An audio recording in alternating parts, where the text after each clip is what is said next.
Hi everyone. Today we're going to be talking about speech and drama. It's lovely having Ari back with us on the podcast. Ari has had a year tutoring speech and drama levels 4 and 5, and next year we'll be adding in level 6. Ari, can you please tell us a little bit about the speech and drama as a certified course for those who are learning about this for the first time? How does that work? What does it mean? So, in teaching the speech and drama, both grades 4, 5, and 6, I used the London Trinity College curriculum, which basically means that at the end of their school year, at the end of their term, they have the option. Now, they don't have to choose this option if they don't want to, but they have the option to sit a certified exam. It's all done digitally, so they record from home.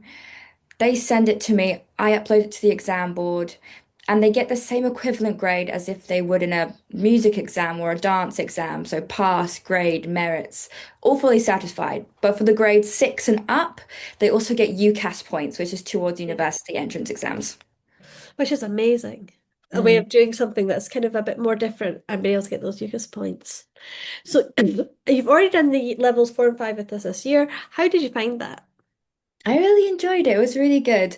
Um, Teaching speech and drama is actually easier than some people might imagine online. There's a lot of ways where you can adapt it to make it really interactive. We had some amazing feedback from parents, from children during the school year, but also afterwards. A lot of people came away from it realizing that even though they may not be, fully wanting the whole theatrical Mhm. kind of dream, it's just amazing for confidence building. Yeah. And that's what it is. Speech and drama is not so much fully focused on the dramatic arts, but it's also giving people a good, solid foundation in confidence, in Mhm. public speaking, the ability to talk properly, and give them a good grounding on that so that they can take that into everyday life. Mhm. Yeah, we've had amazing feedback from families that with teenagers who have taken this course and not necessarily like theatrical drama kids, but kids who maybe have had problems with speech or with confidence in public speaking. How does this help if if there's a child who maybe has maybe a speech impediment or just really shy and struggles to talk in public or in group settings, how could speech and drama help with that?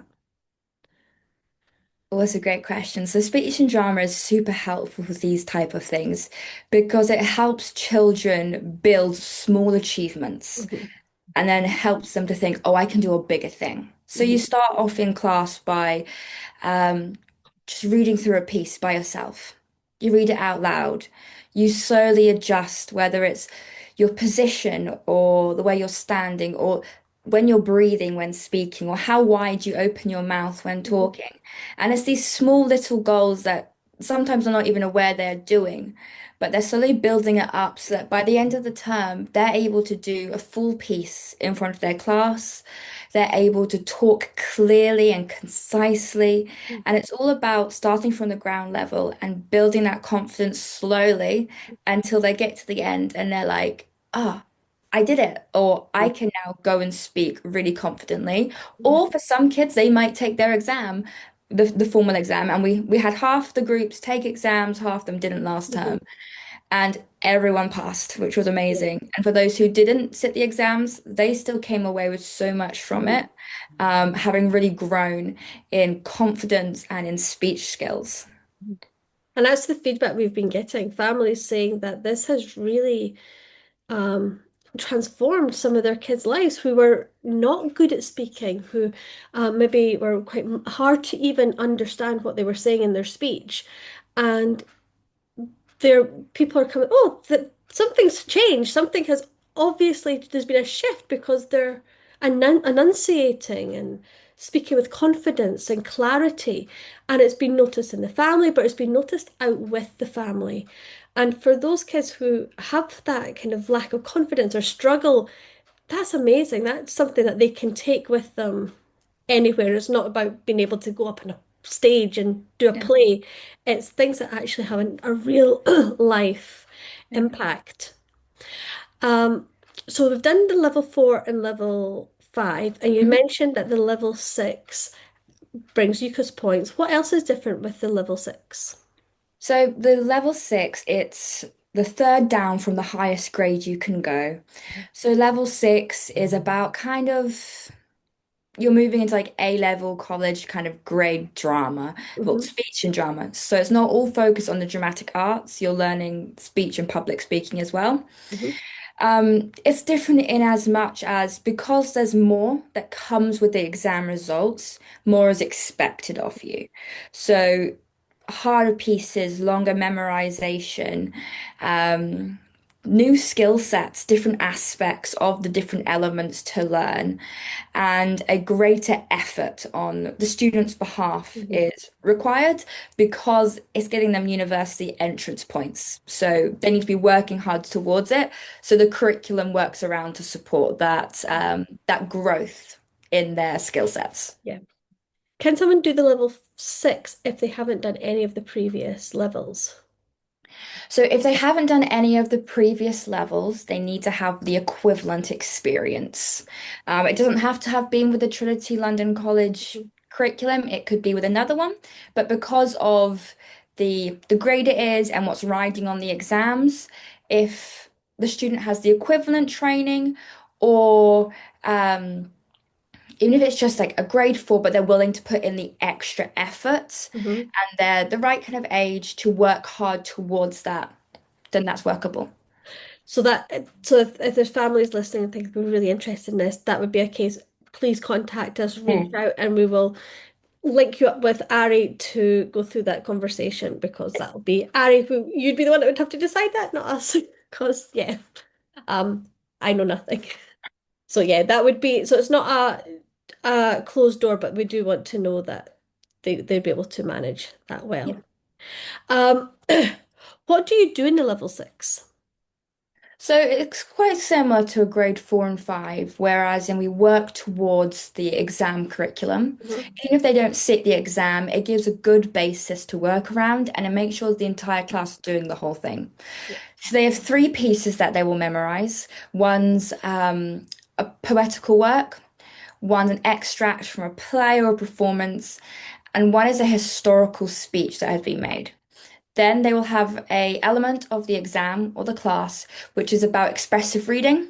Mhm. But in grade six, it's also text analysis. So they're no longer just reading aloud for the sake of reading aloud. They're also learning how to think critically, Mhm. how to look at different pieces, how to decide whether this is different from this, Mhm. but which one weighs up better, and to make choices throughout that. Then they have their reflection questions, which is a series of questions the exam board has set out for them to answer. And this will help them look at their own performance, think about what they've done, how they can expand at practical things they have done to help themselves prepare, train, and perform, Mhm. but also to be honest with their own work, both critically and positively. So it's the same kind of layout for all three grades, but each grade gets progressively harder because more is required of the student, Mhm. and the higher grades take it from just reading aloud to we're now going to think critically as well about what we're reading. So be a really good companion to English literature, English language, um, complementing those studies and Yeah, um, in a two-way stream, both of them would complement each other. That's really interesting. yeah. Many Christian families have concerns about drama for their teens. How do you address these concerns in the way that you approach speech and drama? This is a great question. And this is one of the reasons I'm so passionate about teaching this. So I was trained in classical ballet. So I've been in that kind of side of the Mhm. industry. And it can be pretty dangerous for people, especially for Christians with morals and values. Mhm. And something I do to support, I personally have very high morals about what I will perform on stage, what I won't, what I'll teach my students to do. So I go through and I choose pieces for the class. So instead of using all of the recommended materials, I am allowed to, as a tutor with Trinity, I'm allowed to choose the pieces for their grade. So I make sure that there is nothing compromising morally, faith-based, no language used, nothing too graphic, nothing too crazy, weird, fantastical, or wonderful. I keep a lot of classical pieces in there. So we've had many pieces from, say, Rudyard Kipling. We've had many pieces from Winston Churchill. We've had Alice in Wonderland. We've had The Riverbank from Wind in the Willows. Oh, We've had lovely. all sorts of different pieces um, that maintain that moral view Hmm. that we hold personally as Christians. And I will never get a student to play a different gender, to um, do anything that their parents wouldn't be happy with, or one day I wouldn't be happy with my own kids doing. Yeah. And I think it's what we really love about what you're doing, Ari, that you're bringing something that can be a worry, but you're really creating this safe environment Yeah. for the teens to pursue something that they love and that they're Yeah. passionate about. When are your speech and drama classes? So, grade 4 and 5 are on a Wednesday, with grade 4 starting at 11 a.m. and grade 5 starting at 12:45. And then grade 6 is on a Friday morning at 11. Lovely. Thank you so much for all that, Ari. It's really exciting. And again, if anyone's got any questions or if you're not sure, even for grades 4 or 5, I will link the podcast that we did about grades 4 and 5 below. And if you're any questions about where you think you're not sure where to slot a teen in, we'll pass it on to Ari. Email address arise@arisehomeeducation.com. Thank you so much, Ari. You're very welcome.